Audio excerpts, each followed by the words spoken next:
Abraham, László, Bande, Bélani, Bartos, Magda, Bom, Ferenc. Estos nombres que están escuchando son nombres de húngaros judíos. Pertenecen a una lista elaborada en 1944 por un español, Ángel Sanz Briz, un diplomático zaragozano que salvó la vida a más de 5.000 personas. Con Bela, Kramer, Ana María. De acuerdo con la tradición, los judíos honran a sus fallecidos colocando una pequeña piedra sobre su tumba.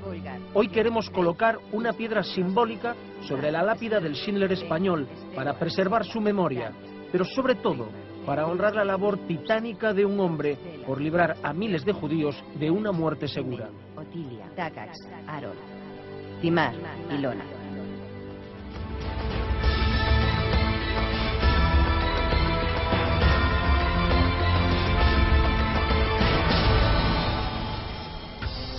Salvó a 5.200 judíos de morir en los campos de exterminio nazi, 4.000 más que el aclamado Oskar Schindler. Utilizó su posición de privilegio como jefe de la legación española en Budapest para luchar contra la barbarie del Holocausto. Gestionó sus contactos, sus influencias e incluso su dinero para evitar que el genocidio contra los judíos de Hungría continuara de forma imparable. Era español y se llamaba Ángel Sanz Briz.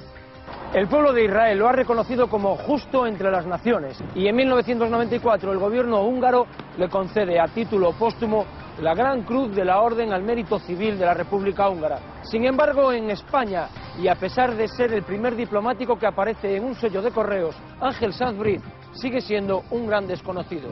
En los próximos minutos, y en honor a la justicia, damos cuenta de los hechos que sitúan en lugar destacado de nuestra historia reciente a Ángel Sanz Briz, el ángel de Budapest.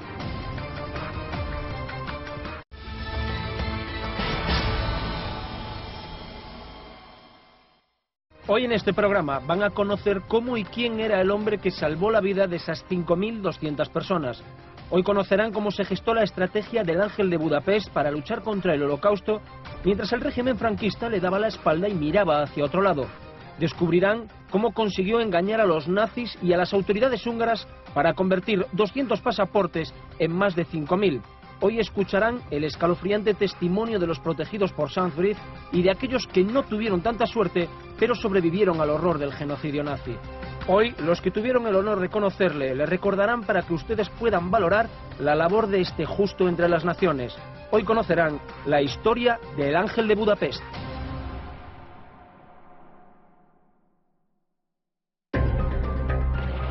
Marzo de 1944. Estamos en los albores del final de la Segunda Guerra Mundial. Los rusos avanzan imparables por el este. Por el oeste se gestan los preparativos para el desembarco de Normandía.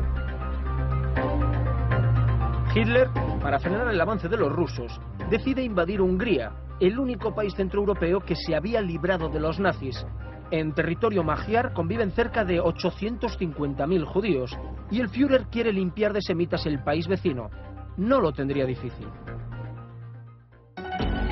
En 1944, España no contaba con un embajador en Hungría. La legación española estaba dirigida por el representante de negocios en Budapest, Miguel Ángel Mugiro, y su joven ayudante, Ángel Sanz Briz, que asisten escandalizados al trato vejatorio y cruel que reciben los judíos.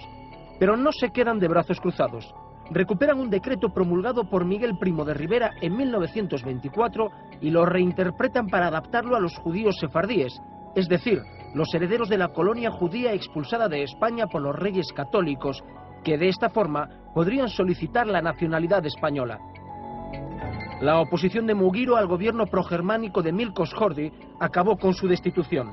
Al frente de la legación española queda un jovencísimo Sanz Briz. Tenía 32 años. Estaba casado con Adela Quijano y tenía una hija recién nacida, Adelita. En la primavera de 1944 comenzaron las deportaciones masivas de la comunidad judía de Hungría. Adolf Eichmann, el brazo ejecutor de Hitler, el hombre que ideó y supervisó la introducción del gas Zyklon B en las duchas para masacrar mujeres, niños y hombres por el solo hecho de ser judíos, establece la oficina de Estado Mayor en la capital húngara. Concentra a los judíos de fuera de Budapest en guetos.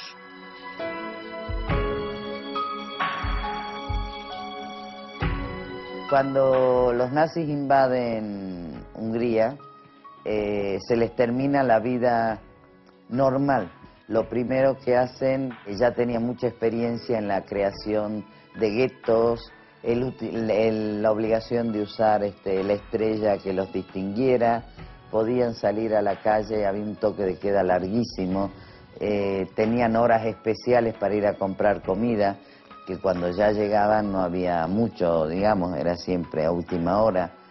Y sí, eran agredidos en la calle, sobre todo por el grupo fascista Las Cruces Flechadas, que era un grupo fascista, por supuesto que ayudaron y colaboraron con los nazis, que se dedicaron a no solo a robarles, sino a atacarlos, a matarlos. O sea, ahí empezó realmente la desgracia de los húngaros en la Segunda Guerra Mundial. Eva Leitman nació en Budapest aquel año 1944 tras la invasión del ejército nazi. Los recuerdos de su madre, ya fallecida, han pasado a ser los suyos propios. Yo nací, claro, todo el mundo sabe mi edad, 29 de junio del 44. Sé que es el día que los aliados bombardearon Budapest y mi abuelo había conseguido una cantidad de dinero vendiendo, no sé si un camión o unas joyas que le quedaban, y mi madre consiguió ingresar en una clínica privada que estaba totalmente prohibida para los judíos. Ella consiguió no ingresar ahí sin llevar la estrella amarilla. Me tuvo a mí, pero como estaban bombardeando, como ella lo cuenta en varias entrevistas de ella, pues tuvo que bajar recién dada a luz, y en la época no había todo lo que hay hoy de antibióticos y de cosas, tuvo que bajar al sótano para protegerse de los bombardeos aliados. En junio de 1944, el gobierno húngaro ordenó el traslado de los judíos a 2.000 edificios marcados en su fachada con una inmensa estrella de 6 puntas, la Estrella de David. Este que están viendo es el plano del barrio de Budapest, donde se encontraban las casas estrelladas, hacinamientos, donde los judíos se regían por las leyes antisemitas de un gobierno húngaro controlado por la Alemania nazi. Cuando salían a la calle tenían que llevar la Estrella de David o en el brazo o cosidas en el pecho. Había gente que, por ejemplo, la agarraba, la cogía con alfileres para después esconderse y demás. Los detenían porque tenía que estar bien cosida la ropa, ¿no? Y por supuesto que no podían caminar por la acera, tenían que ir por la calle, tenían prohibido entrar a los cines, a los teatros, a los restaurantes. Hay muchos carteles que se ven actualmente de aquella época donde decía prohibida la entrada a perros y judíos, ¿no? Y bancos en los parques solo para judíos, esos eran amarillos. De repente empezaron a ser humillados de tal manera que hasta que quedaron adormecidos. Ese es el motivo, pues siempre decían, ¿cómo no escaparon? ¿Cómo no se fueron? ¿Cómo no huyeron? No tenían a dónde huir. En las casas estrelladas esperaban atemorizados el traslado a los guetos del extrarradio, un camino sin retorno a las cámaras de gas nazis.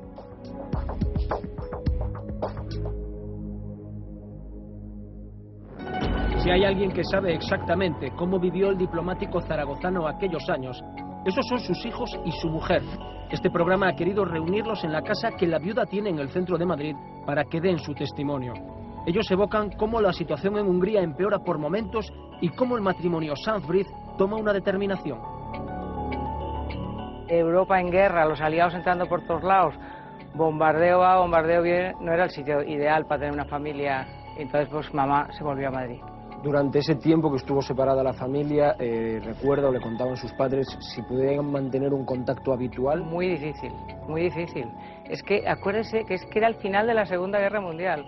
O sea, era muy difícil, o sea, pues alguna carta o algo. Ángel Sanz-Briz, el nuevo encargado de negocios, se queda solo en la ciudad del Danubio. Es testigo de excepción de la barbarie nazi. Informa al Ministerio de Asuntos Exteriores para dar cuenta, y cito textualmente, de los atropellos y crueldades de que vienen siendo víctimas los judíos. La raza semita soporta con la resignación y pasividad que le son propias los vejámenes que en todos los órdenes de la vida le han sido impuestos por el nuevo gobierno. Y añade, entre las 500.000 personas deportadas había un gran número de mujeres, ancianos y niños perfectamente ineptos para el trabajo y sobre cuya suerte corren en este país los rumores más pesimistas. Sadbrid informa de la situación una y otra vez. En su cabeza sigue maquinando la manera de salvar a los judíos de Budapest. Desde España, el régimen franquista responde con el silencio más absoluto. Entre mayo y julio de 1944, los alemanes y húngaros ya habían deportado a más de 500.000 de judíos de los 800.000 que vivían en Hungría a los campos de exterminio. La mitad de ellos, 250.000, fueron aniquilados en cámaras de gas, quemados, fusilados o simplemente asesinados a golpes. Pero vamos a situar la historia a través del testimonio de los supervivientes de los campos de exterminio nazis para hacernos una idea de lo que fue el mayor genocidio de la historia. Edmundo Jimeno, republicano español, ha sobrevivido a 3 campos de exterminio. Aún le cuesta entender cómo todo un país se dejó llevar por los desvaríos genocidas de Adolf Hitler. Hombre, pensábamos que aquello era inaudito, que era una injusticia, que era una barbaridad. Imagínense, matar, orden de matar a todos los judíos, niños, niñas, mujeres, ancianos, hombres, orden de eliminar todo un pueblo. Así que un pueblo que dio, es igual, a mí tanto me da lo judío como el español el otro. Eso no se puede hacer, es una barbarie, ¿no? Y sobre todo en tiempos ya siglo XX, un pueblo atreverse a eliminar a otro. Y eso en Europa de la cultura, de la ilustración, del avance técnico, del adelanto. ¿Pero esto qué es? El recuerdo de Edmundo de cómo se llevó a cabo el exterminio es escalofriante. La visión era espantosa, porque uno tenía la impresión de que no saldría vivo de allí. Era demasiado. Cuando llegaban al campo, el convoy estaba formado por, en general, familias enteras. Padres, madres, abuelos, etc. A los que veían aún fuertes para el trabajo, pues a un lado, decían tú hacia aquí. A los que veían que ya no tenían fortaleza física para trabajar, trabajos forzados, pues hacia otro sitio. Y allí iban a parar casi siempre muchas mujeres, ancianos y niños. Y esos, los que no podían trabajar, iban ya directamente hacia la cámara de gas. Entraban en la cámara de gas, enorme, espaciosa, larga, ancha, etc.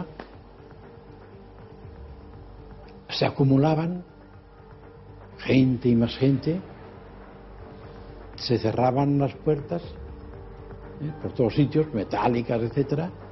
Y solo había unos agujeros con cristales para poder mirar la escena si alguien era tan bárbaro, ¿no? Y alguno lo hacía, algunos sí. Los que no fueron exterminados fueron obligados a trabajar hasta la extenuación, en muchos casos hasta la muerte.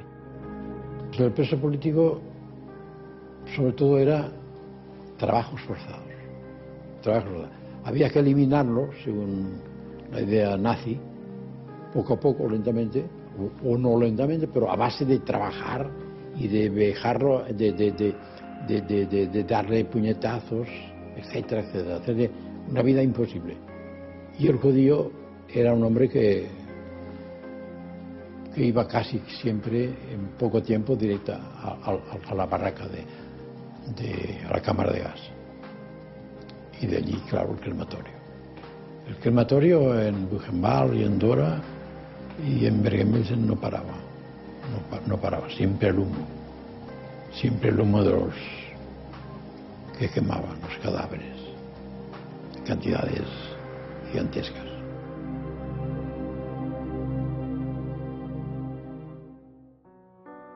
Masaltov Behar, una judía afincada en Girona, tuvo más suerte, si es que se le puede llamar así. Su destino dentro de Auschwitz fue ser sometida a diversos y macabros experimentos médicos. Un ovario destruido y este número tatuado en su antebrazo son el terrible recuerdo que el genocidio nazi dejó grabado en su cuerpo y en su mirada. Aquí lo tienes. 41, 577. Vino un chico joven.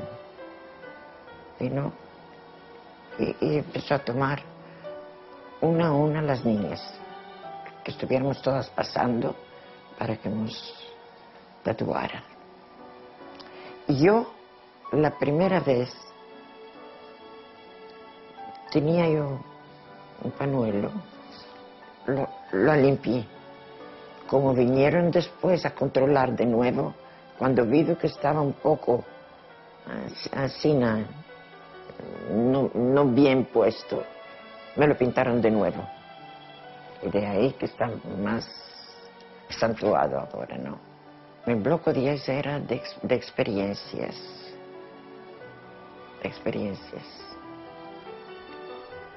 Las jóvenes era para que nos hacían con la maquinaria que tenían ellos, para nos aniquilar como mujeres, ¿no?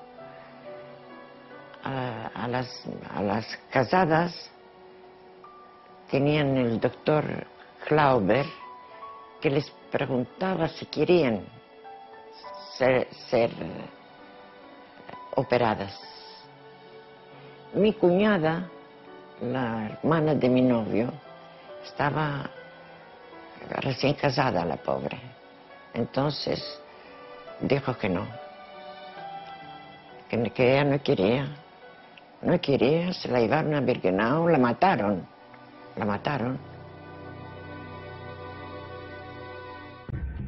Masaltov cayó en las manos de Horst Schumann, que experimentó con los judíos la esterilización sometiéndolos a altas dosis de rayos X. Después los abría en canal para observar los resultados del experimento.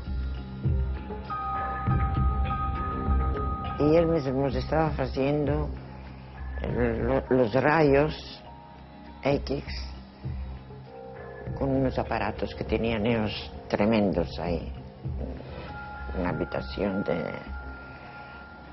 Bueno, ahí nos hicieron todos la experiencia que quisieron. Cuando salimos de ahí, nos llevaron en Auschwitz de nuevo, porque esto era Birkenau, todo el camino arrojando.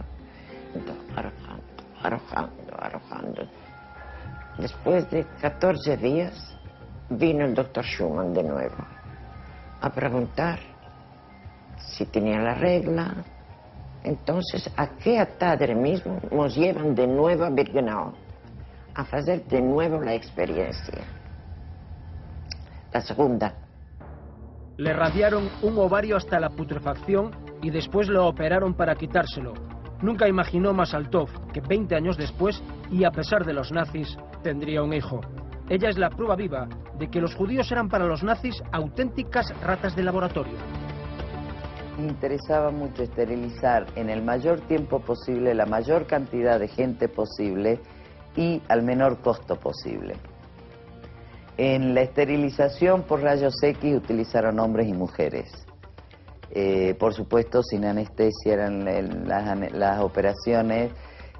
Había dos. Uno era inyectándolo en los ovarios una sustancia cáustica para ver si con eso dejaba de ser fértil la mujer. Después salían, por supuesto, eran unos dolores terribles y unas molestias impresionantes. Y después, a los 10-15 días, las abrían, veían cómo estaban los ovarios, si había servido o no esa sustancia. Les ponían a los hombres en el escroto las placas, radiaban rayos X a ver qué pasaba. A las mujeres lo mismo, placas muy pesadas. Por supuesto que salían con quemaduras, dolores, una cosa impresionante. Es muy fuerte y muy doloroso. Nunca vamos a poder entender de qué manera esta gente pudo llegar a eso. Y había, por supuesto, otras operaciones para las mujeres, les quitaban algunos músculos y veían si se regeneraban, cómo reaccionaban. Son experimentos y es la historia más negra de la historia de la medicina alemana.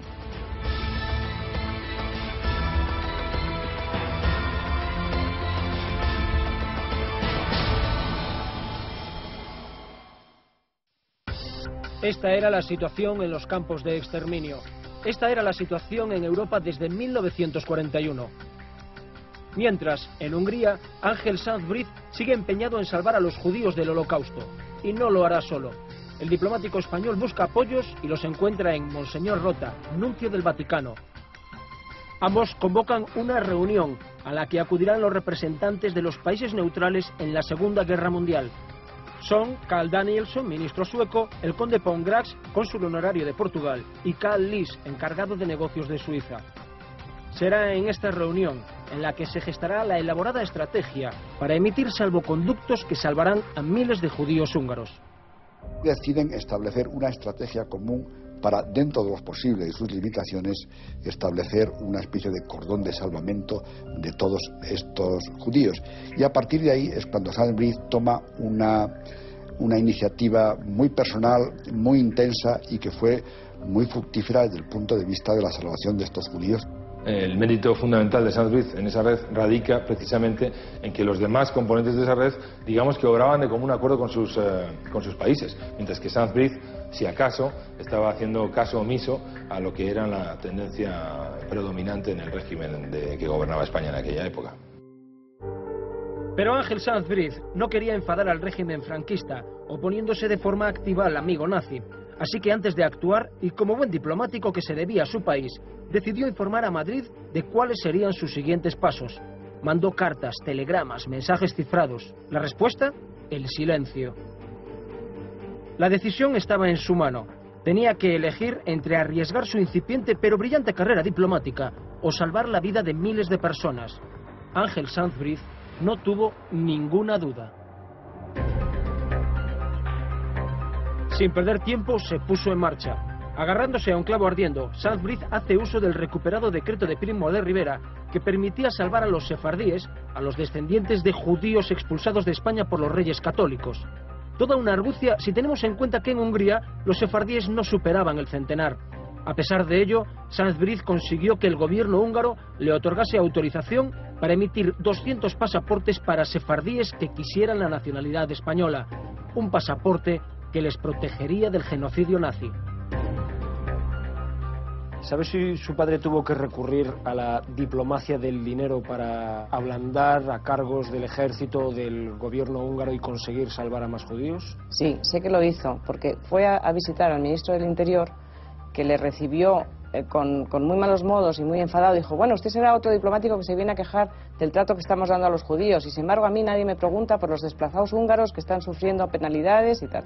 Mi padre contestó, no, yo he venido aquí a hacer una visita de cortesía porque usted le acaban de nombrar, y por supuesto ahora mismo le voy a hacer un donativo de un dinero para que usted lo use en aliviar las condiciones de los refugiados húngaros. Y gracias a eso mantuvieron una bastante buena relación. Solo faltaba que los alemanes considerasen válidos los salvoconductos. 200 pasaportes que Adolf Eichmann autorizó teniendo en cuenta que, aunque España era neutral en la contienda, también era considerado un país amigo. Un oportuno sobre con dinero enviado por nuestro diplomático al hombre del Führer hizo el resto. 200 pasaportes. La cifra obsesionaba al ángel de Budapest. No era suficiente. Los sefardíes residentes en Hungría no alcanzaban el centenar. Sin embargo, Sanz Briz pretendía salvar a todo aquel que requiriese su ayuda. 200 pasaportes eran pocos para sus pretensiones. Pero Sanz Briz era un hombre astuto. Amplió los salvoconductos de pasaportes individuales a colectivos, de forma que cada pasaporte protegía a varios miembros de una misma familia.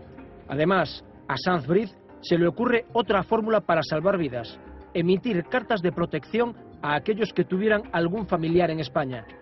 Pero, ¿qué ocurriría si un miembro de la Gestapo pedía los documentos el mismo día a varios miembros de la misma familia por separado? Quedaría al descubierto que Sanz Briz protegía a varias personas con el mismo número de documento. La solución: fue dividirlos en series. Su padre consigue autorización para salvar a 200 judíos descendientes de españoles, los sefardíes, pero se convierten en 5.200 personas. ¿Cuál es ese proceso? Bueno, pues el proceso es que claramente el número de 200 era inadecuado porque había necesidad para extender muchísimo más salvoconductos, y entonces lo que hace es que aprovecha esa numeración de 200 haciéndola llegar a muchísimos más números utilizando el truco del 1A, 1B, 1C, 2A, 2B, 2C. También en estos salvoconductos existen salvoconductos que están dirigidos a familias versus personas únicas, con lo cual pues también eso ayudó a que el número fuera pues muchísimo más grande que el originalmente autorizado.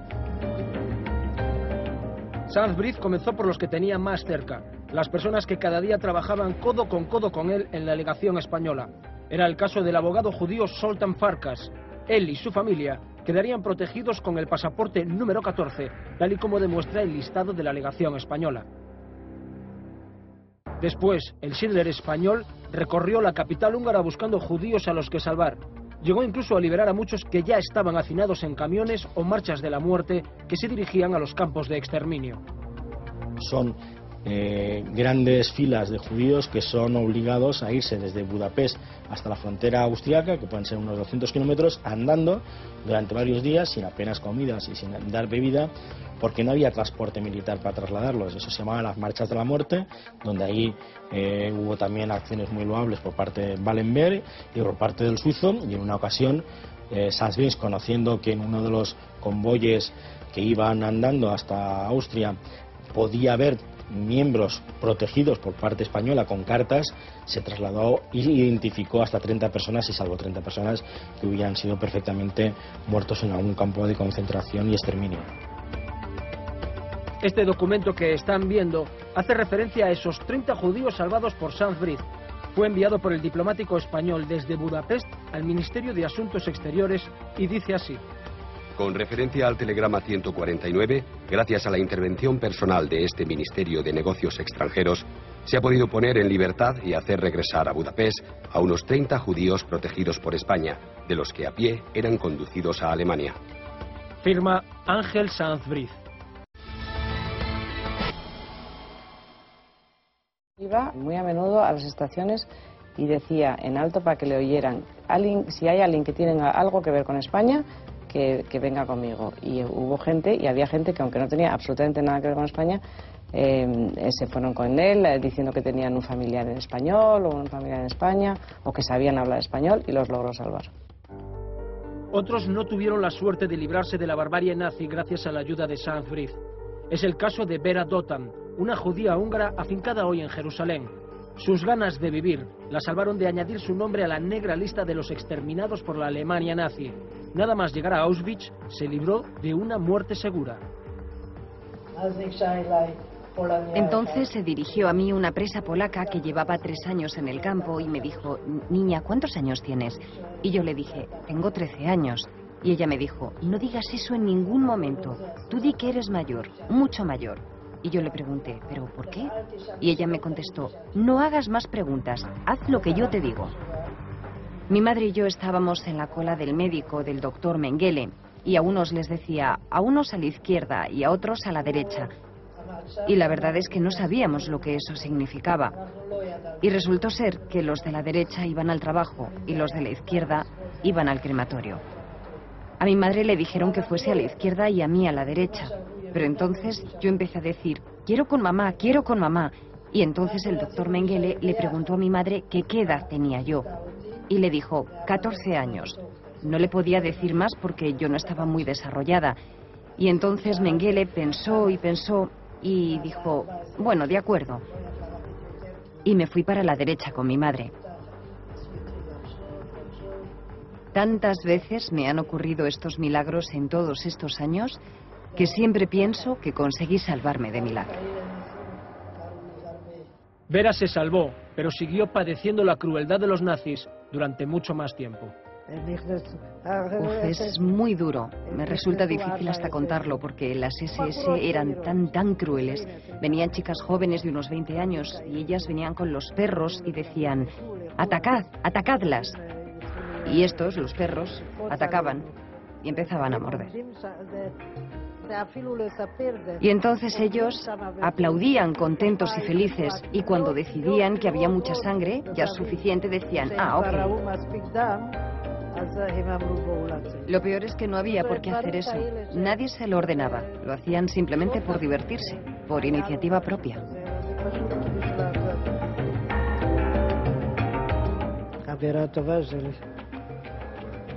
A una amiga mía le pasó algo terrible. Es realmente indescriptible. Ella estaba embarazada. Vivía aquí al lado y hace 2 semanas falleció. Bueno, el caso es que estaba embarazada y llegó a Auschwitz justo la última semana del embarazo. Estaba muy avanzada. Y después de dar a luz, Mengele la acostó en la cama con el bebé al lado y él le puso algo a ella en el pecho para que el bebé no pudiera mamar. Su intención era verificar cuánto tiempo podría sobrevivir sin alimento, y así aguantó la criatura 3 días. Y el bebé, después de ese tiempo, murió a su lado. ¿Cómo valora usted el trabajo que realizó Sanz Briz, evitándole a 5.200 judíos el sufrimiento que usted padeció? Valor inmenso, porque son personas que hicieron lo impensable, arriesgaron sus vidas, arriesgaron sus familias y sus carreras para conseguir salvar a otros seres humanos. Lástima que hubo tan pocos diplomáticos como ellos. Lo que hicieron es algo muy especial. No tiene precio.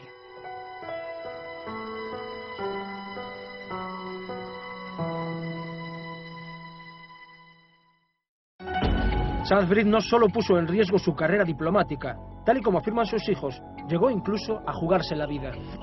Por supuesto que le arriesgó su vida, por supuesto que sí. Uno de los mecánicos que trabajaba en la delegación le cayó una bomba encima y se murió cuando estaba repartiendo alimentos. Y otro le mataron a la puerta de la delegación, otra persona que trabajaba ahí.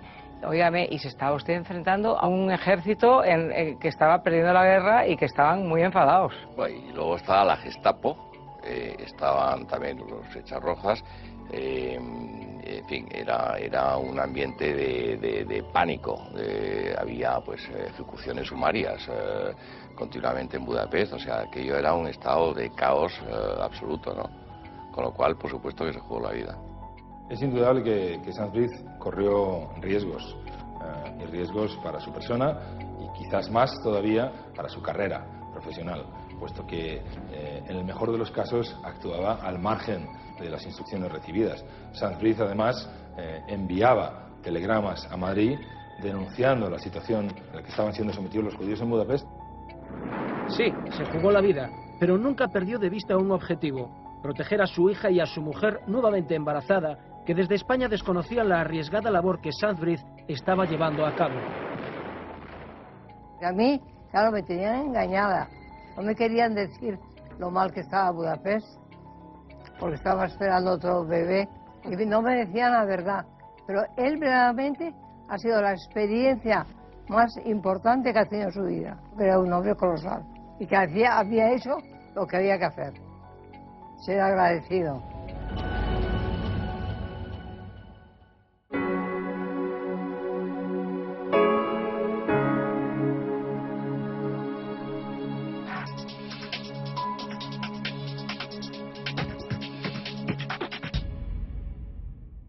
En esta ciudad, en Budapest, y durante los últimos meses de la Segunda Guerra Mundial, una persona puso en marcha un dispositivo para salvarle la vida a 5.200 personas, 5.200 judíos, que fueron protegidos por Ángel Sanz Briz. En el interior de este edificio, que continúa siendo la sede de la Embajada Española, el Ángel de Budapest, con la colaboración inestimable de su secretaria Madame Tournay y del abogado Zoltán Farkas, emitía los pasaportes colectivos y las cartas de protección que permitieron a miles de judíos evitar ser deportados a los campos de concentración nazis. Annie Koppel y sus 2 hijos fueron 3 de los 5.200 judíos protegidos por un pasaporte emitido por la legación española. Habían huido de Austria tras su anexión al Tercer Reich, mientras su marido esperaba en Barcelona para poder trasladarlos. El día que Annie decidió acercarse a la legación española fue el día en que, sin saberlo, salvaría la vida de su familia. Jaime y Enrique, sus 2 hijos, residen hoy en la ciudad condal. Por una parte, cómo se enteraron de la existencia de Saint-Brieuc. Quizá mi madre ni sabía que existía Saint-Brieuc, sencillamente fue a la legación de España pidiendo protección y había largas colas. La embajada española, que sigue estando en el mismo sitio, no solamente que extendía esas cartas de protección, sino que además tenía a muchos judíos escondidos en el mismo edificio.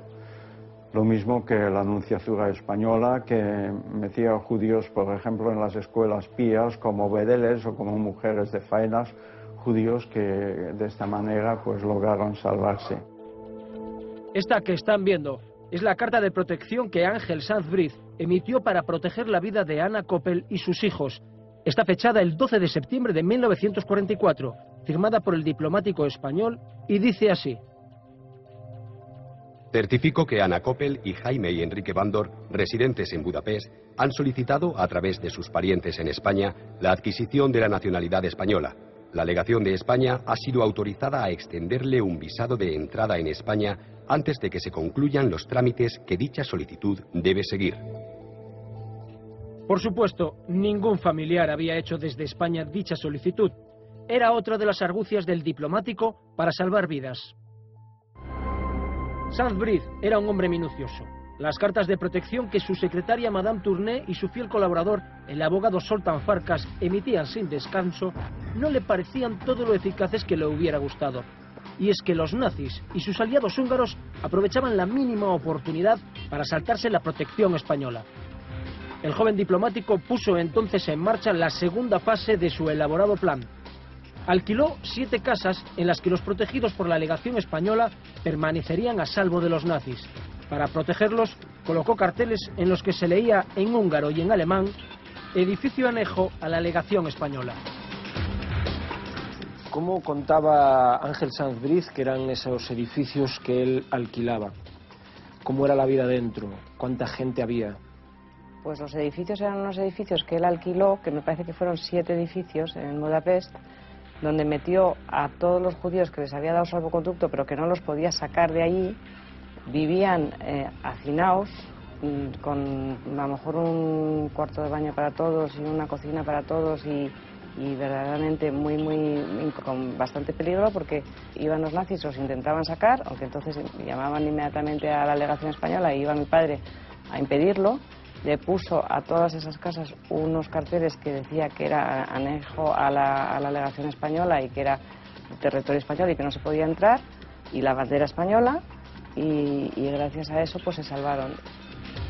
Pisos cuyo alquiler y mantenimiento Sanz-Briz financió con su propio dinero. Digamos que se inventó una extensión de los edificios diplomáticos de España completamente falsa, pero que por sus buenas relaciones, por las buenas relaciones con un representante del régimen nazi en Hungría, y quizás no es ajeno a ello que la entrega de una cantidad de dinero para alojar a los refugiados de no sé dónde, bueno, pues consiguió que las autoridades respetaran esa ficción, lo cual salvó a mucha gente. Joseph Borer conoce bien la historia. Su mujer le narró infinidad de veces cómo era la vida en las casas del Ángel de Budapest. El edificio de protección española estaba 2 casas, no una, 2 casas, sí, el mejor sitio de Budapest al lado del Danubio. Los judíos podían salir con autorización de los españoles quienes estaban ahí 2 horas a la calle para hacer sus compras si podían, pero en las últimas semanas estaban ahí militares húngaros y algunos alemanes que han detenido y ya no podían volver a la casa protegida. Así que en las últimas semanas ya no salió nadie a la calle. O sea, judío húngaro que salía a la calle arbitrariamente era arrestado, detenido y llevado directamente a Auschwitz. Prácticamente detenido y llevado o fusilado, porque en Budapest hay una cosa que es muy famosa, que decían que ese año de finales de 44, principios de 45, el Danubio no era el Danubio azul, sino que era el Danubio rojo, de sangre que corría por el Danubio. En este barrio, situado en la orilla del río Danubio, fue donde Ángel Sanz-Briz decidió alquilar las casas en las que alojaba a los judíos protegidos. En pisos de 35 metros cuadrados, como los situados a mi espalda, se hacinaban hasta 50 personas soportando los bombardeos y esperando, sin poder salir de las casas, hasta su definitiva liberación. Para ayudarnos a conocer la vida allí, Iván Harsani, uno de los judíos salvados por Ángel Sanz-Briz, ha hecho de Cicerone para nosotros.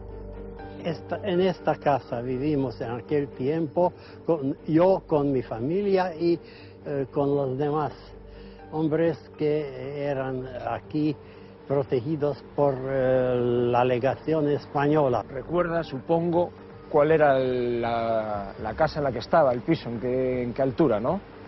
¿Cuál era el balcón? El primer balcón en el primer piso. ¿Cuántas personas vivieron ahí, en esta casa, cuando estaba usted? En la casa algunas 400, pero en nuestra vivienda vivían 38 y en nuestro cuarto 8. Era un pequeño cuarto. Me decía que era este primer balcón. Me lo imagino sin cristales, no, entrando sí, el frío. ¿Por qué una bomba cayó en este edificio enfrente y nuestras ventanas se rompieron y nosotros sustituimos las ventanas con textiles y con papeles, periódicos. Harsani también nos llevó a la casa en la que vivieron otros de los protegidos de Sanz-Briz. En esta casa que vemos aquí ante nosotros vivían los hermanos Vándor, Jaime y Enrique, en los últimos días de 44 y a los principios de 45, con su madre.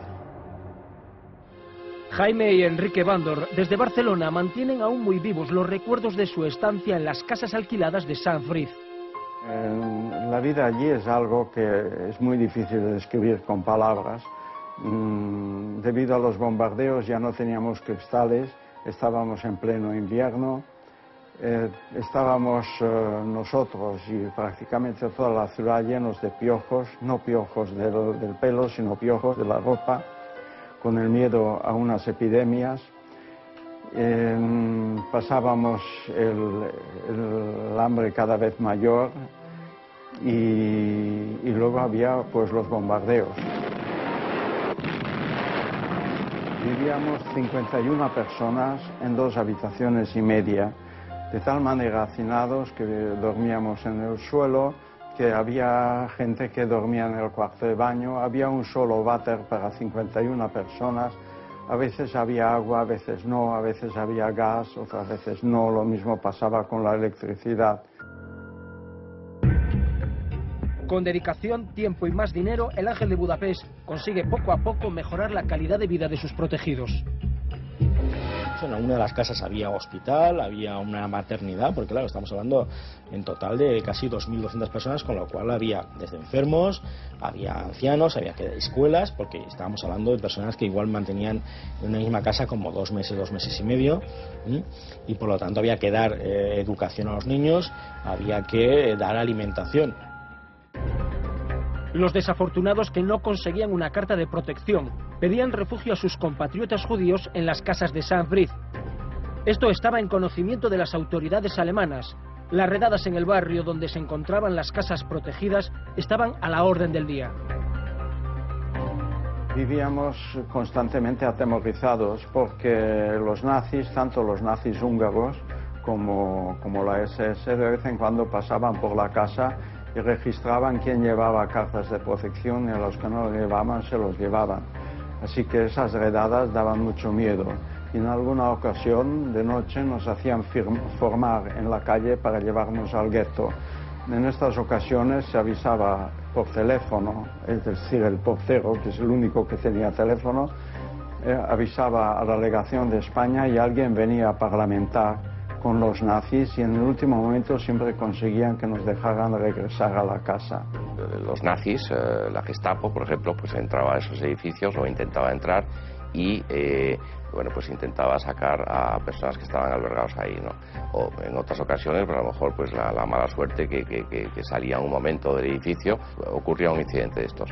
Cuando mi padre se enteraba de eso, inmediatamente procuraba ir él personalmente a enfrentarse con las autoridades pertinentes para lograr que estas personas que iban a ser deportadas pues volvieran al edificio, o bien mandaba a alguien de la embajada.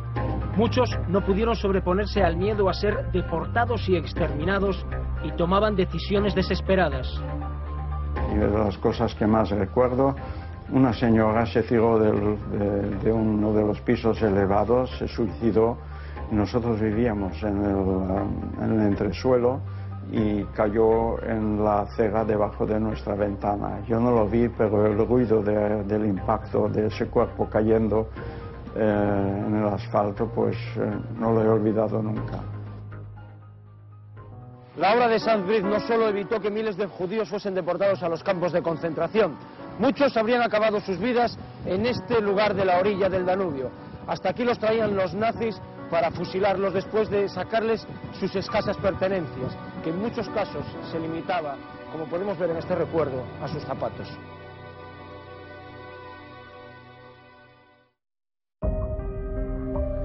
Los que no sobrevivieron, los que murieron a golpes, fusilados o ahorcados en los guetos a manos de la Gestapo, están enterrados aquí, en el cementerio de la sinagoga de Budapest. En este lugar, un árbol recuerda a los mártires judíos caídos en Hungría durante el Holocausto. Gábor Solión visita este lugar a menudo. Sabe que si no hubiera sido por la desinteresada ayuda de Saint-Brieuc, su futuro y el de su familia hubieran estado entre estas lápidas. Es el recuerdo más triste, porque esas placas que hay con nombres, ¿a quién se refiere? Sí, porque es una especie de fosa común, porque los que murieron aquí en el gueto en 44, 45, todos están aquí, una parte está aquí. Si no fuese por lo que hizo Saint-Brieuc y los colaboradores, ¿tu familia podía haber acabado en el gueto? Sí. También puedo imaginar que podría ver los nombres de ellos en estas piedras. No estaríamos tú y yo aquí hablando. No. Seguramente. Seguramente no. Viendo este lugar, ¿te consideras afortunado? ¿Tu familia se considera afortunada? Sí, me siento muy afortunado por diversos motivos, porque nací después de la Segunda Guerra Mundial y que mis padres abuelos sobrevivieron. ¿Cuál es el sentimiento que tú y que tu familia tenéis hacia lo que hizo la legación española, y no solo la española, la sueca, la portuguesa, esos diplomáticos que se jugaron también su puesto por salvar la vida de los judíos de Budapest? Solo el único sentimiento que gracias, porque sin de ellos muchos judíos, los que estamos todavía en Hungría, ya no vivíamos.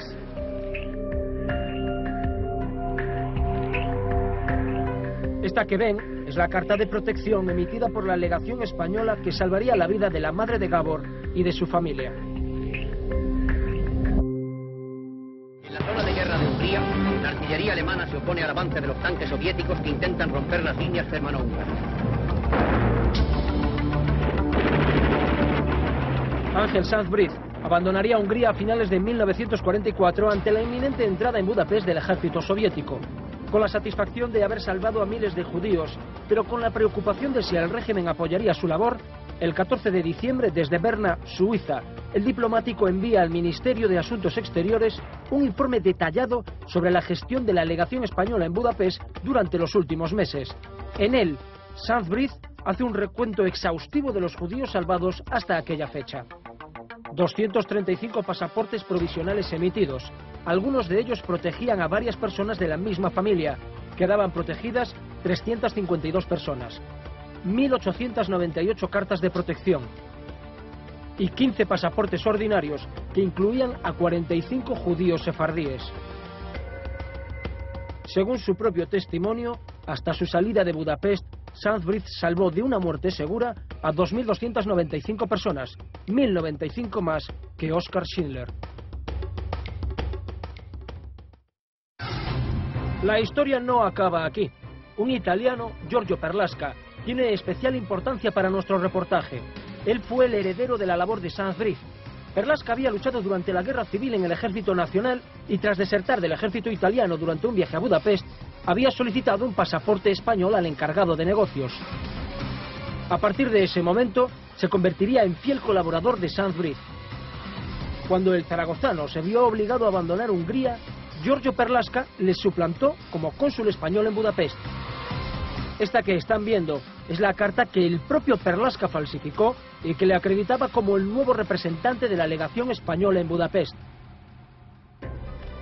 Y estas son imágenes de la película El cónsul Perlasca, el largometraje que honraría la labor del italiano en Hungría. El desconcierto de aquellos meses de principios del 45 hizo que Perlasca pudiera seguir salvando judíos sin ser descubierto. Continuó emitiendo documentos de identidad falsos hasta llegar a los 5.200. Documentos a los que ponía el sello de su predecesor y a los que ponía fecha previa a la salida de Sanz-Briz de Budapest.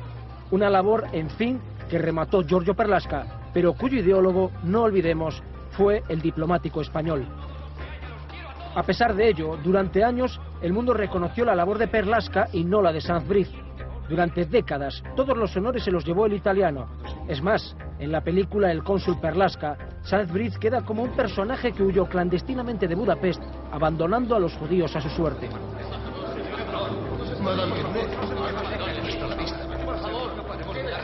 ¿Había traicionado Perlasca a su fiel amigo y protector? ¿La vanidad y el egocentrismo le llevaron a atribuirse la salvación de 5.200 personas? Nada más lejos de la realidad. Giorgio solo intentó proteger a Sanz-Briz. Y es que el régimen franquista, el gobierno español que había dado la Segunda Guerra Mundial con la derrota de Alemania, apuntarse el tanto, cuando la realidad es que el régimen de Franco se mostró más que pasivo ante el exterminio nazi. Y así lo reconocerían en una nota informativa confidencial del Ministerio de Asuntos Exteriores en 1961. Es esta, y dice textualmente, el Estado español pecó en algún caso por excesiva prudencia y es evidente que una acción más rápida y decidida hubiera salvado más vidas. El gobierno había solicitado encarecidamente a Sanz-Briz que afirmara que había actuado con el consentimiento del régimen. Más o menos las instrucciones que se le dan es que efectivamente magnifique la labor de la salvación, pero diciendo que fue obra del régimen y que él no hizo más que cumplir los mandatos que se le hicieron. Así contestó Sanz-Briz a la petición que se le hacía desde Madrid. Recabaremos enteramente para España y para su excelencia el jefe del Estado el mérito de nuestra actuación, omitiendo para ello cualquier mención de la actividad que en el campo humanitario mantuvimos los escasos representantes de países neutrales, bajo la acertada y vigorosa dirección del entonces nuncio de su santidad, Monseñor Rota. En 1946, Sanz-Briz escribía desde San Francisco a Perlasca y apelaba a su discreción. No olvide usted que la decisión de meter gente en los locales de la legación fue de mi propia iniciativa, sin previo permiso de Madrid, y motivada por el terror que entonces reinaba en la capital húngara. Además, el diplomático español agradecía a Perlasca el haber continuado con su labor tras su precipitada salida de Budapest. Acepte mi más sincero agradecimiento y no espere usted nada de nadie. Ni su gobierno ni ningún otro reconocerán sus méritos. Confórmese usted con la satisfacción que da el haber hecho una buena obra. Sanz-Briz había prometido al régimen que no hablaría y lo llevó a rajatabla hasta el final de sus días. Pero no solo una promesa le hizo guardar silencio. Simplemente no le gustaba ser considerado un héroe, algo que nos confirma la periodista Paloma Gómez Borrero, que conoció al zaragozano en Roma, último destino diplomático de Sanz-Briz como embajador español en la Santa Sede. Pero no me hablaba de lo que había hecho en Hungría. Lo descubrí en otra entrevista que tuvimos que hacer a Giorgio Perlasca. Giorgio Perlasca, este italiano que había sido salvado por el embajador Sanz-Briz y escribió un libro que lo presentó en la embajada ante el Quirinal, y al ir a conocerle, pues nos cuenta, porque lo habían hecho en televisión italiana, en la RAI, una especie de serial corto, pero sobre la vida de Perlasca. Y allí sale el embajador. Entonces cuando le veo a Ángel Sanz Briz le digo, embajador, qué calladito te lo tenías, todo lo que habías hecho, pero si eres como Schindler. Y dijo, las cosas se hacen con el corazón y no se cuentan.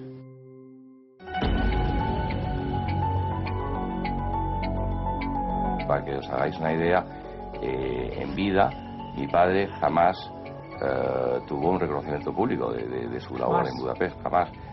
Cosa que además de eso, pues que no le importaba, no le importó nunca. Él nunca buscó reconocimiento público. Él lo que quería, él pensó que tenía que ayudar, en ese momento lo hizo, no miró para otro lado. Y eso es lo más importante. Lo más importante es haberlo podido hacer, no necesariamente que te lo reconozcan. ¿Contribuyó la extrema discreción del Ángel de Budapest a que su labor no haya sido justamente reconocida? Lo cierto es que en España, y esperamos que hasta el día de hoy, Ángel Sanz Briz era todo un desconocido. Un busto y una plaza con su nombre en su ciudad de origen, Zaragoza, y otro busto más, este colocado en el Ministerio de Asuntos Exteriores, son el único recuerdo a la labor del diplomático. Afortunadamente, fuera de nuestras fronteras, han mostrado en múltiples ocasiones su eterno agradecimiento. El Museo Yad Vashem, el nombramiento como justo entre las naciones, la Cruz de la Orden del Mérito de la República Húngara o los homenajes que la ciudad de Budapest le dedica cada cierto tiempo, son solo una muestra del valor que para miles de personas tuvo el trabajo de Sanz Briz.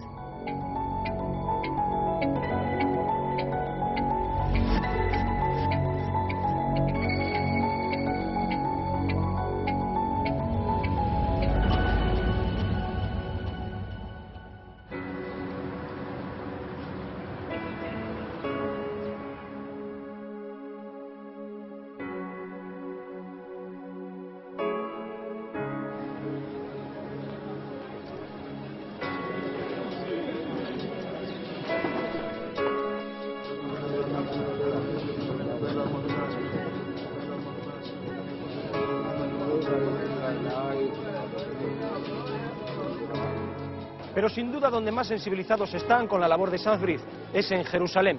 Los israelíes nombraron al diplomático español justo entre las naciones en 1991, título que conceden a personas de confesión no judía, pero cuya actitud y conducta merece un reconocimiento y por tanto la recompensa divina. Aquí, en la Ciudad Santa, no olvidan que el diplomático le salvó la vida a 5.200 judíos. De hecho, su nombre está grabado para la eternidad en el Memorial del Holocausto, a donde nos dirigimos a continuación.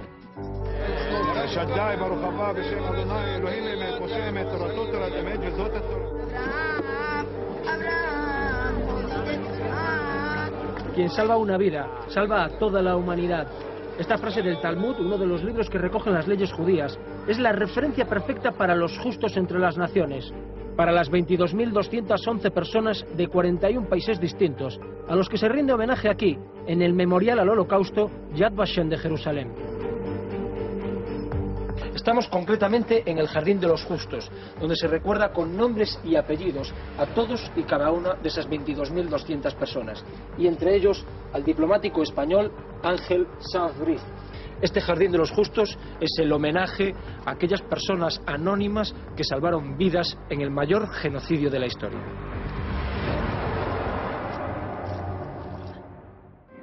¿Qué significa este lugar?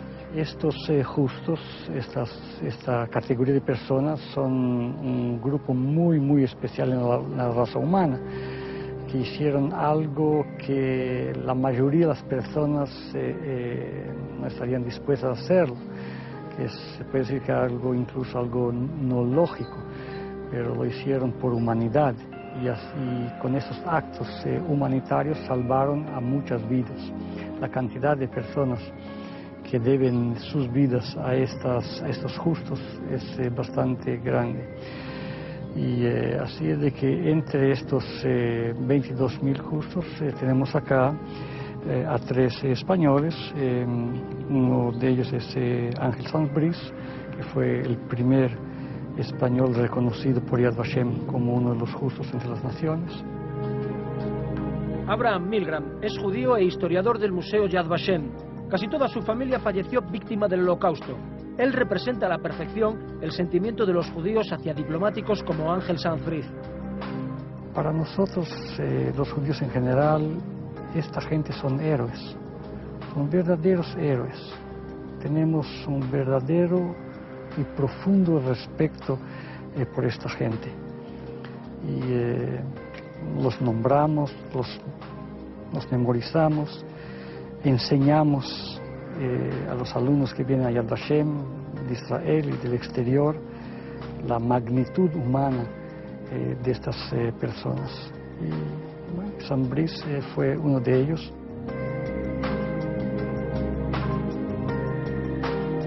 Y es que no es difícil entender el valor que para un judío puede tener la labor del diplomático español. Jerusalén nos ha dejado la imagen grabada en el recuerdo de una foto que descubrimos en un museo del Holocausto. Es esta. Es la instantánea de dos hermanos que fueron trasladados a un campo de exterminio. Desde el tren en el que viajaban hacinados lanzaron la fotografía en cuyo dorso habían escrito: Miércoles por la tarde, 15 de junio de 1944. Estamos dentro del tren. Vamos atravesando Budapest desde Komarón. Socorro. El haber evitado penurias como la de estos niños es lo que hace sentir a un español afincado en Israel el cariño que el pueblo judío demuestra hacia el diplomático Sanz-Briz. Y eso tiene un mérito enorme, y por eso él fue nombrado justo de la humanidad, no justo de Israel, no justo del pueblo judío, sino que él sobre todo mantuvo los valores que la humanidad tendría que mantener incluso en esos momentos, y se la jugó personalmente. Sabes que el pueblo judío, después de 2000 años de diáspora, tiene sobre todo una memoria muy desarrollada, unas antenas muy largas. Yo creo que Sanz-Briz es uno de esos personajes que nunca serán olvidados en este país.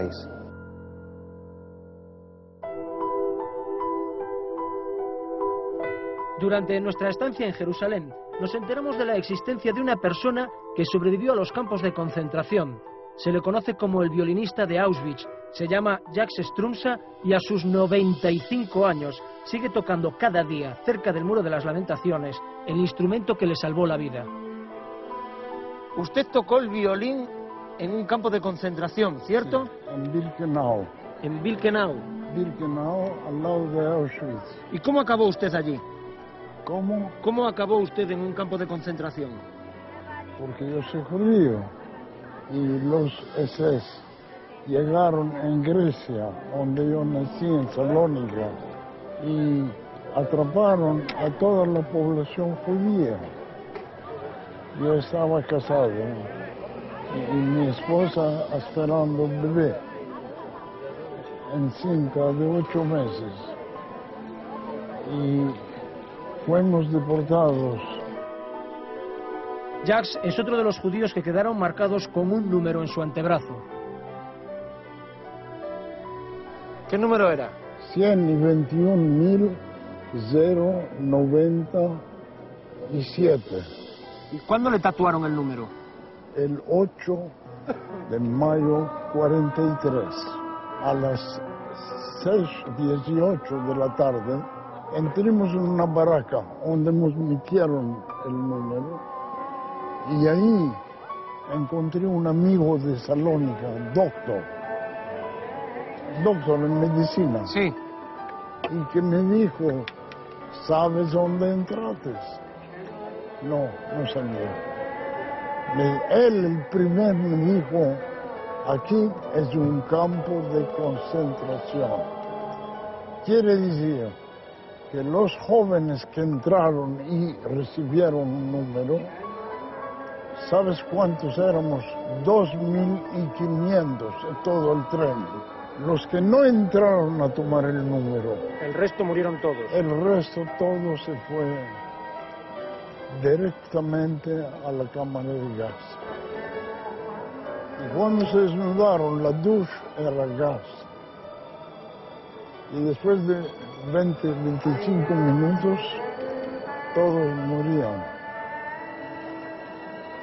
Y mi amigo me dijo: olvídate de tu familia, olvídate de tu esposa. Le dijo: estás completamente loco.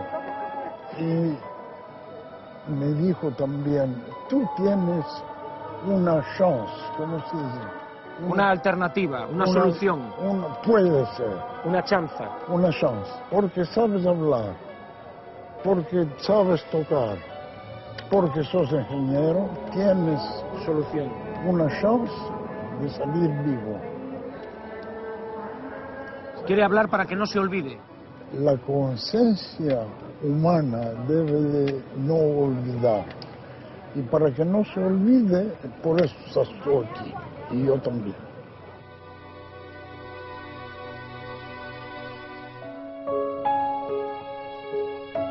Para no olvidar la barbarie del Holocausto y para no olvidar que un diplomático español salvó la vida de más de 5.000 judíos húngaros. Después de tan heroica labor, Sanz Briz continuaría con su carrera diplomática hasta que falleció en Roma el 11 de junio de 1980.